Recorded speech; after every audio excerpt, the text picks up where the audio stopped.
Okay, my tutorial is back in Illustrator again, and we're gonna be doing, I hope I get this right because I tried it once, we're gonna be, I'm gonna show you how to make your own custom patterns for if you were designing some sort of background or whatever. So basically, what this pattern is that if we made a square, there's a pattern that I tried to make earlier that didn't turn out super pretty. That's okay. Here's what we're gonna do. Basically, the idea of the pattern is that if you have you make your shape, that you can select it, and as opposed to doing just like some random colored, well, that's the line. If you're talking about some fill, then Final Cut does this where you can actually give it patterns as opposed to just plain fills. You have these over here in Swatches, which you click this little button, looks like a little grid here, you bring up your swatches, and you have these other patterns that it's got a couple already pre-done patterns that you can mess with, but we're going to make our own pattern, and here's how we do that. First, we're going to take and we want to make a square. Hold shift and then drag to make your square, and it's patterned, and then we're going to right click it, and you see this thing called Make Guides, and what Make Guides does is it's no longer an actual square with lines, it's just blue lines which act as guides for you to make your pattern within. And we want to split that guide into 4 separate squares.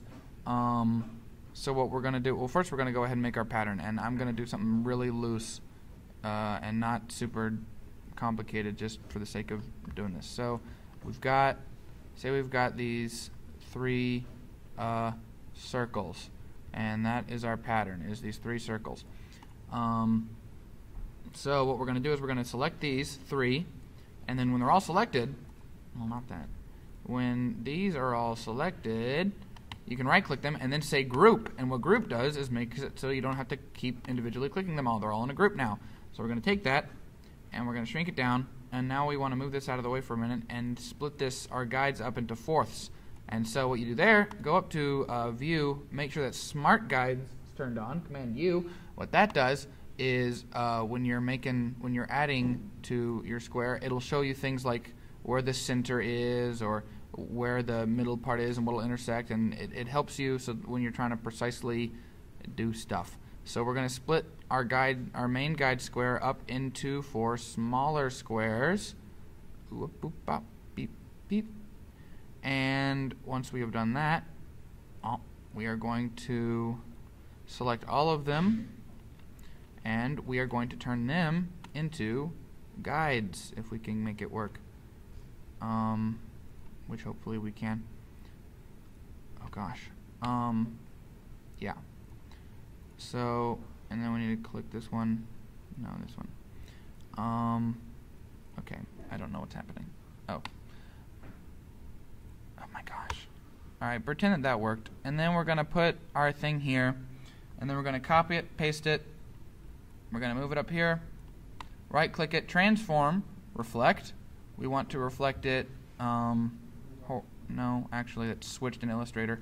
I want to switch it vertically, and then we're going to move it to here, and then we're going to take that, and then this.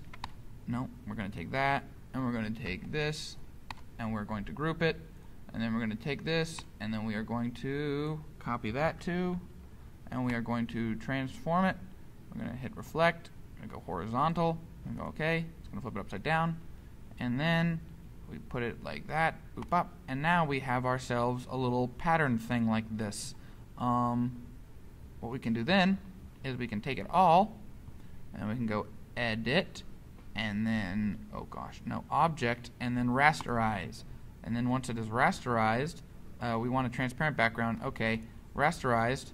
So now we can take that and we can drag it into our swatches panel, and then we have a pattern in there. And we have now created a custom pattern, which hopefully will work. Let's have our fingers crossed. If I make this, then badam, you got yourself a pattern. And you can, if you bring the swatch into the swatches panel with more of the pattern smaller across the screen, then you'll have the smaller pattern, and that'll probably look a lot better. But yeah, that's how you make your own custom patterns in Illustrator.